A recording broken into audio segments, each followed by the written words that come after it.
धन्यवाद। डॉक्टर अशोक वाजपेयी जी।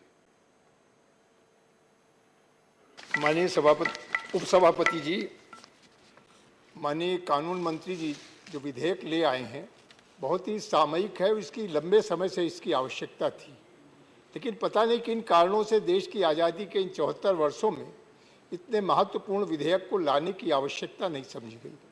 मान्यवर, आज जिस अधिवक्ता कानून 1961 के संशोधन को लेकर के माननीय मंत्री जी आए हैं, उस पर चर्चा करने का आपने अवसर दिया है। इसके पहले इसके थोड़ा अतीत में मैं जानना चाहूँगा कि 1861 में यहाँ पर ब्रिटिश पार्लियामेंट ने हिंदुस्तान में हाई कोर्ट की स्थापना के लिए एक कानून बनाया और जिसका नाम था इंडियन हाई कोर्ट एक्ट 1861, और उस कानून के तहत भारत में हाई कोर्ट की स्थापना की गई। और इस कानून के बाद में ये मान्यवर, जब ये कानून बन गया तब ये हुआ कि जो लोग वहाँ प्रैक्टिस करेंगे या जो लोग मुकदमों की पैरवी करेंगे, उनके लिए भी कोई ऐसा एडमिनिस्ट्रेटिव व्यवस्था होनी चाहिए कि जो इन हाई कोर्ट में प्रैक्टिस करें, जो एडवोकेट हैं या जो वहाँ के अटॉर्नीज हैं, उनके लिए।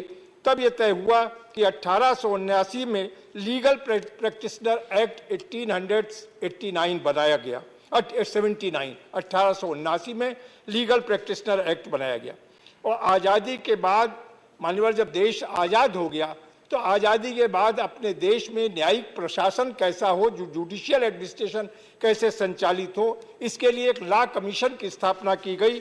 और इस लॉ कमीशन ने 1953 में लॉ कमीशन की स्थापना हुई और लॉ कमीशन ने अपनी एक रिपोर्ट भारत सरकार में सबमिट की।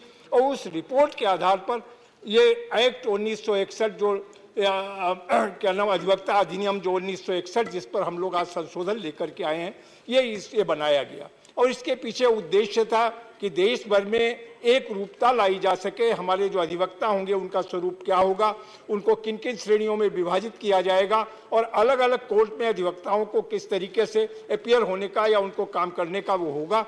एक जो जुडिशियल एडमिनिस्ट्रेशन के लिए इस कानून को बनाने का काम किया गया। मान्यवर, इसके साथ ही ये देखा गया कि 1961 के एक्ट के बाद बहुत सारी चीज़ें ऐसी हुई कि जिसमें हमको ये महसूस हुआ कि अब बहुत सारे कानून जो आज़ादी के पहले के थे अब वो ऑब्सोलीट हो गए हैं, काल बाधित हो गए। उन कानूनों की आवश्यकता नहीं।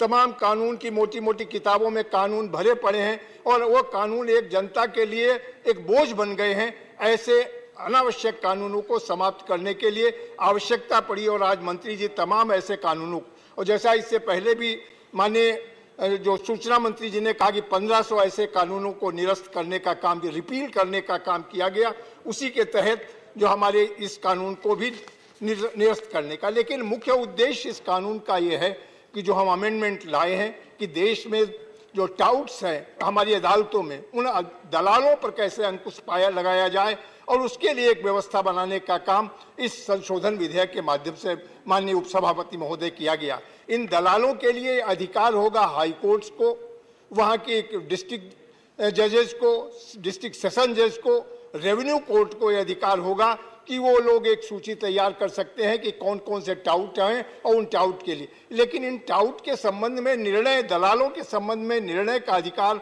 वहाँ की बार काउंसिल को होगा। बार काउंसिल अगर बहुमत के हिसाब से कोई निर्णय करती है कि यह व्यक्ति टाउट की सूची में रहने योग्य है या नहीं है, वो निर्धारित करेगी, ताकि हमारी ये व्यवस्था पारदर्शी रहे और हमारा गांव का जो सामान्य सा किसान है वो कहीं अदालतों में जाके छला न जाए, ठगा न जाए। जन सामान्य को न्याय कैसे मिले, litigant interest is the first, ये लिखा रहता अदालतों में। ये वादकारी का हित सर्वोच्च है, लेकिन वादकारी अदालतों में जाके लुट जाता है। तो माननीय मंत्री जी ये कानून इसलिए लाए हैं कि वादकारी के साथ कहीं छलावा न हो, धोखा न हो, इसलिए वादकारी के अधिकार हमेशा सुरक्षित रहें। ये बहुत महत्वपूर्ण कानून माननीय उपसभापति जी आया है और इस कानून के आने से देश के 140 करोड़ लोगों को इसका लाभ मिलेगा। मैं माननीय मंत्री जी को इसके लिए बधाई देना चाहता हूं और भारत सरकार को कि विलंब से सही, लेकिन ये संशोधन बहुत आवश्यक था कि हम आज़ादी के बाद जब हमने 1961 में एक अधिवक्ता कानून बनाया, उसके बाद इन तमाम 60-65 वर्षों में हमने इस पर कभी चिंता ही नहीं की कि हमें इसमें संशोधन की आवश्यकता है। मैं इस संशोधन का भरपूर समर्थन करता हूं और सदन से भी अपेक्षा करता हूं इस महत्वपूर्ण विधेयक को बहुत धन्यवाद सर्वसम्मति से वाजपेयी जी, पारित करें। बहुत धन्यवाद। श्री वी विजय